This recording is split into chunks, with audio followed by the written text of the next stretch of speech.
Assalamualaikum warahmatullahi wabarakatuh. Hai. Bersama saya, Herdi Yudi Rahman.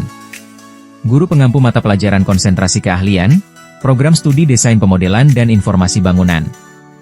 Di SMKN 1 Majalengka. Selamat datang kembali di seri video kita. Kali ini, kita akan memasuki salah satu bab paling fundamental dan menarik dalam perencanaan infrastruktur transportasi, tahap perencanaan geometrik jalan raya. Dalam chapter 8 ini, kita akan membongkar tuntas bagaimana sebuah jalan raya dirancang secara geometris agar aman, efisien, dan nyaman bagi penggunanya. Kita akan memulai perjalanan ini dari hal paling mendasar, yaitu bagaimana peta kontur menjadi titik tolak kita dalam merencanakan trase jalan.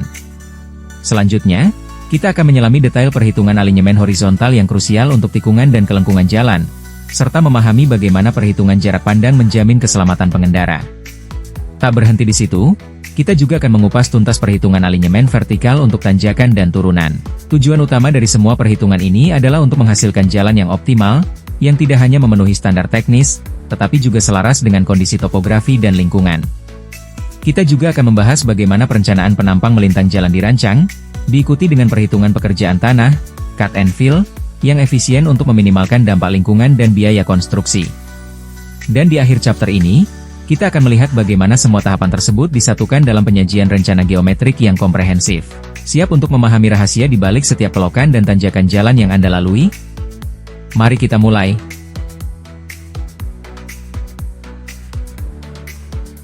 Halo, sahabat infrastruktur. Selamat datang kembali di seri video kita.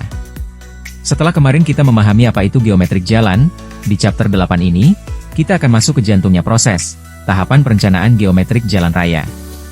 Ini adalah langkah-langkah sistematis yang memastikan jalan yang kita bangun tidak hanya fungsional, tetapi juga aman, nyaman, dan efisien. Semua dimulai dari data.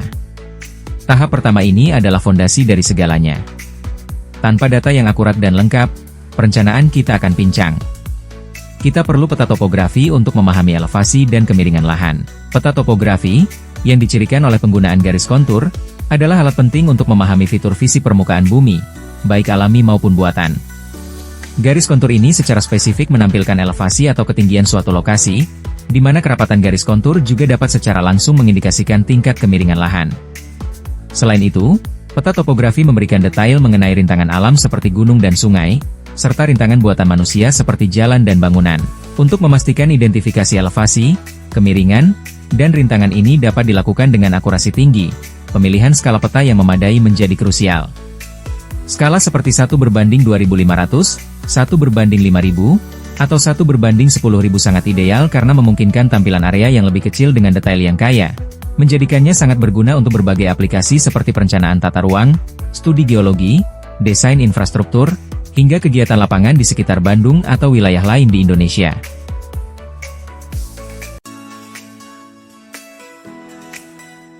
Data geologi dan tanah memegang peran vital dalam perencanaan infrastruktur jalan, terutama untuk mengidentifikasi dan mitigasi risiko di daerah labil atau rawan longsor. Secara umum, informasi ini mencakup dua aspek utama, kondisi geologi dan jenis tanah di sepanjang trase jalan. Dari sisi geologi, penting untuk memahami formasi dan struktur batuan, seperti sesar dan lipatan, serta geomorfologi, bentuk lahan dan proses erosi, yang kesemuanya dapat memengaruhi stabilitas lereng. Pemetaan hidrogeologi, termasuk muka air tanah dan aliran air bawah permukaan, juga krusial karena air sering menjadi pemicu utama longsor. Sementara itu, data tanah meliputi klasifikasi tanah, misalnya lempung, pasir, dan sifat-sifat fisiknya seperti kadar air, berat volume, serta batas Atterberg yang memengaruhi konsistensi tanah lempung. Tak kalah penting adalah sifat mekanik tanah, yaitu kuat geser tanah, kohesi dan sudut geser dalam, serta daya dukung tanah, CBR, yang menentukan kemampuan tanah menopang beban perkerasan. Dengan menggabungkan data ini, termasuk sejarah longsor di area tersebut dan hasil analisis stabilitas lereng, insinyur dapat merancang struktur perkerasan dan perkuatan jalan yang tepat, seperti dinding penahan atau sistem drainase, sehingga meminimalkan risiko bencana dan memastikan keamanan serta durabilitas jalan di daerah rawan. Memahami data lalu lintas adalah kunci untuk merancang infrastruktur jalan yang efisien dan berkelanjutan. Data ini tidak hanya mencakup volume lalu lintas harian rata-rata, LHR, yang menunjukkan seberapa sering jalan digunakan, tetapi juga komposisi kendaraan. Misalnya, berapa banyak mobil penumpang, truk, atau sepeda motor yang melintas. Informasi ini krusial karena setiap jenis kendaraan memiliki beban yang berbeda terhadap jalan dan kapasitasnya. Lebih lanjut, perkiraan pertumbuhan lalu lintas di masa depan, yang dipengaruhi oleh faktor seperti pertumbuhan ekonomi dan perkembangan lahan, memungkinkan kita untuk merencanakan kapasitas dan dimensi jalan agar tetap memadai di tahun-tahun mendatang, mencegah kemacetan, dan memastikan keamanan serta kenyamanan pengguna jalan. Data lingkungan dan sosial sepanjang trase jalan. Pengumpulan data lingkungan dan sosial yang komprehensif sangat esensial untuk meminimalkan dampak negatif dari pembangunan trase jalan. Ini mencakup pemetaan detail penggunaan lahan di sekitar trase, seperti area pertanian, permukiman padat, kawasan industri, serta ruang terbuka hijau. Penting juga untuk mengidentifikasi keberadaan fasilitas umum seperti sekolah dan rumah ibadah, serta fasilitas kesehatan, agar rencana pembangunan dapat menghindari gangguan terhadap fungsi vital tersebut. Selain itu, memahami faktor lingkungan lainnya seperti pola hidrologi, potensi banjir, kondisi geologis, dan keanekaragaman hayati, termasuk keberadaan spesies dilindungi dan habitatnya, menjadi krusial. Data mengenai status kepemilikan tanah dan demografi penduduk di area terdampak juga diperlukan untuk perencanaan relokasi dan kompensasi yang adil, memastikan tidak ada komunitas yang dirugikan secara sosial atau ekonomi. Data curah hujan untuk perencanaan sistem drainase jalan. Untuk merencanakan sistem drainase jalan yang andal dan efektif, data curah hujan adalah fondasi utamanya. Data ini krusial untuk menghitung seberapa banyak air yang harus mampu ditampung dan disalurkan oleh sistem drainase, sehingga jalan terhindar dari genangan, erosi, dan kerusakan struktur. Anda perlu memahami berbagai jenis data seperti intensitas curah hujan, laju hujan per jam, durasi hujan, berapa lama hujan turun, dan periode ulang atau kala ulang, seberapa sering hujan dengan intensitas tertentu diperkirakan terjadi. Misalnya, jalan arteri atau jalan tol membutuhkan desain dengan periode ulang yang lebih besar. Misalnya, Oktober 25 tahunan, dibandingkan jalan lokal, karena risikonya yang lebih tinggi. Sumber data utama bisa dari stasiun pengukur hujan lokal atau Badan Meteorologi, Klimatologi, dan Geofisika, BMKG, sebagai lembaga resmi di Indonesia. Pastikan data yang digunakan akurat, relevan secara spasial, dan memiliki panjang rekor yang memadai untuk analisis statistik yang handal. Baik, kita lanjutkan tahapan perencanaan geometrik jalan raya pada poin kedua. Penetapan kriteria perencanaan yaitu klasifikasi jalan. Di Indonesia, klasifikasi jalan didasarkan pada dua kategori utama, fungsi jalan dan kelas jalan. Berdasarkan fungsinya, jalan dibagi menjadi 3 jenis utama. Jalan arteri berfungsi melayani angkutan utama dengan perjalanan jarak jauh dan kecepatan tinggi, contohnya jalan nasional atau jalan tol. Jalan kolektor bertugas sebagai penghubung dan pembagi angkutan dengan perjalanan jarak sedang dan kecepatan sedang, seringkali menghubungkan antar pusat kegiatan. Sementara itu, jalan lokal melayani angkutan jarak dekat dengan kecepatan rendah, umumnya menghubungkan kawasan permukiman. Selain itu, klasifikasi jalan juga mempertimbangkan kelas jalan yang ditentukan oleh kemampuan jalan menahan beban sumbu terberat, MST, kendaraan yang melintas. Kelas 1 dirancang untuk MST lebih dari 10 ton, biasanya jalan utama dan tol. Kelas 2 mampu menahan MST 10 ton, dan kelas 3 diperuntukkan bagi MST 8 ton, yang sering ditemukan di jalan-jalan perkotaan atau pedesaan. Memahami klasifikasi ini sangat krusial untuk perencanaan, pembangunan, dan pengelolaan infrastruktur jalan yang efisien dan aman di Indonesia. Kecepatan rencana, VR, adalah pondasi dalam desain jalan, mewakili kecepatan maksimum yang aman dan nyaman bagi kendaraan untuk bergerak. Kecepatan ini bukan sekadar angka arbitrer, ia menjadi dasar krusial untuk perhitungan seluruh elemen geometrik jalan lainnya, mulai dari jari-jari tikungan, kemiringan melintang, hingga jarak pandang yang diperlukan. Pentingnya VR terletak pada kemampuannya untuk memastikan keselamatan, kenyamanan, dan efisiensi lalu lintas. Tanpa penetapan VR yang tepat, jalan yang dibangun bisa menjadi tidak aman atau tidak nyaman, bahkan dapat mengurangi kapasitasnya. Faktor-faktor seperti topografi, fungsi jalan, volume lalu lintas, kondisi lingkungan, dan standar desain setempat semuanya berperan dalam menentukan nilai VR yang paling sesuai, memastikan bahwa infrastruktur jalan dirancang secara holistik untuk pengalaman berkendara yang optimal. Dimensi dan kemampuan manuver kendaraan rencana di jalan. Kendaraan rencana yang dirancang untuk penggunaan jalan harus mempertimbangkan dimensi dan kemampuan manuver secara cermat. Dimensi meliputi panjang, lebar, tinggi, jarak sumbu roda, dan jarak pijak, sangat memengaruhi seberapa efisien kendaraan dapat berinteraksi dengan infrastruktur jalan dan ruang yang tersedia.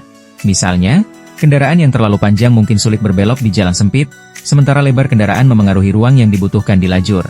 Sejalan dengan itu, kemampuan manuver, yaitu seberapa mudah kendaraan dapat mengubah arah atau bergerak di ruang terbatas, menjadi krusial. Ini mencakup radius putar minimum yang kecil untuk kemudahan manuver di area padat, respons kemudi yang akurat, stabilitas dalam menjaga lintasan, kelincahan untuk perubahan arah cepat, dan efektivitas sistem pengereman. Kendaraan rencana seringkali menjadi platform untuk menunjukkan inovasi teknologi yang meningkatkan dimensi dan kemampuan manuver, seperti sistem all-wheel steering atau torque vectoring, yang semuanya bertujuan untuk mengoptimalkan kinerja, keselamatan, dan kepraktisan di jalan raya. Dalam berkendaraan, memahami jarak pandang sangat penting untuk keselamatan di jalan. Konsep ini mencakup dua aspek utama, jarak pandang henti dan jarak pandang mendahului. Jarak pandang henti adalah jarak minimum yang dibutuhkan pengemudi untuk menghentikan kendaraan dengan aman setelah melihat suatu bahaya. Ini dipengaruhi oleh kecepatan kendaraan, waktu reaksi pengemudi, kondisi jalan, dan kemampuan rem.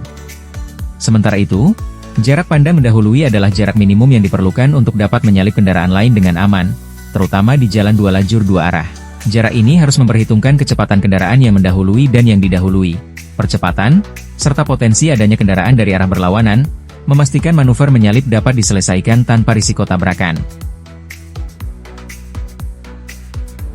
Kelandaian maksimum pada jalan. Kelandaian maksimum adalah batas kemiringan vertikal jalan paling curam yang diizinkan dalam desain dan konstruksi jalan. Batasan ini sangat krusial karena beberapa alasan penting yang berkaitan dengan keamanan dan kinerja kendaraan.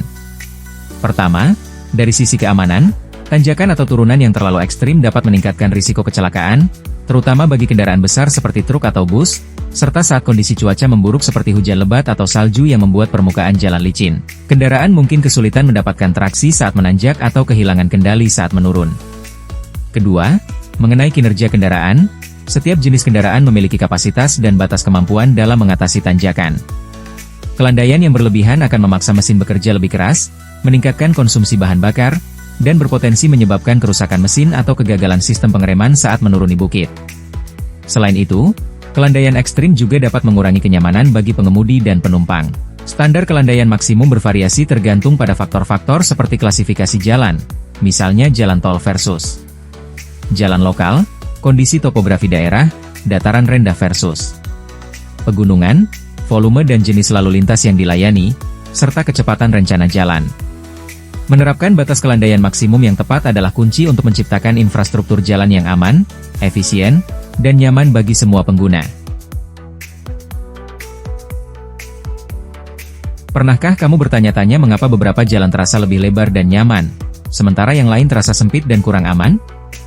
Jawabannya terletak pada dimensi komponen penampang melintang jalan, terutama lebar lajur dan bahu jalan.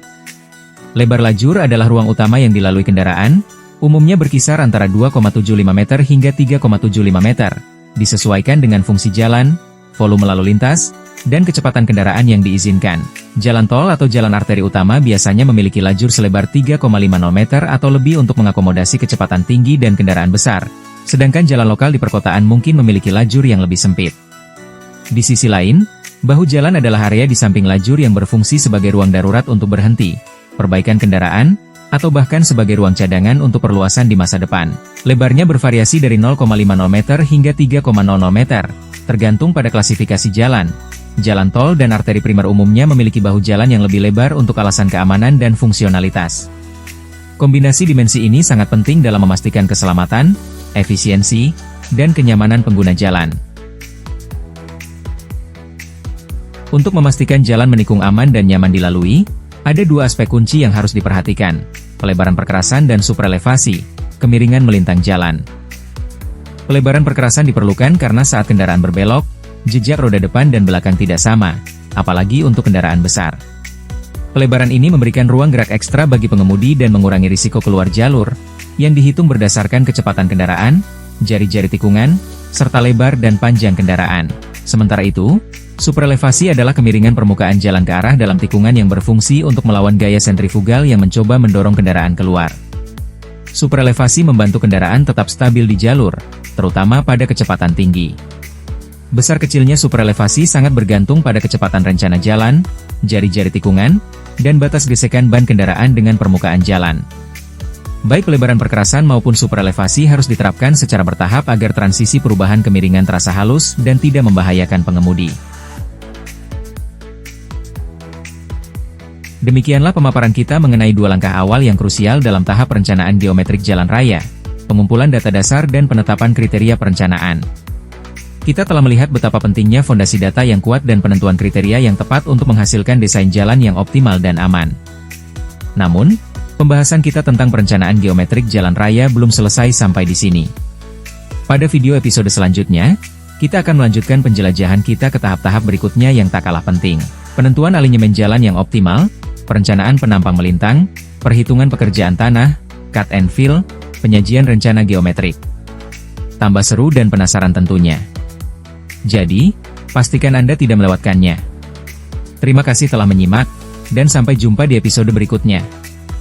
Jangan lupa selalu bahagia, selalu manis, ganteng dan mempesonakan, selalu menebarkan energi positif di sekeliling kita agar menjadi motivasi dalam segala hal kebaikan, selalu memberikan ide-ide brilian, dicurahkan kesehatan, keselamatan, kebahagiaan dan selalu banyak duit. Bye.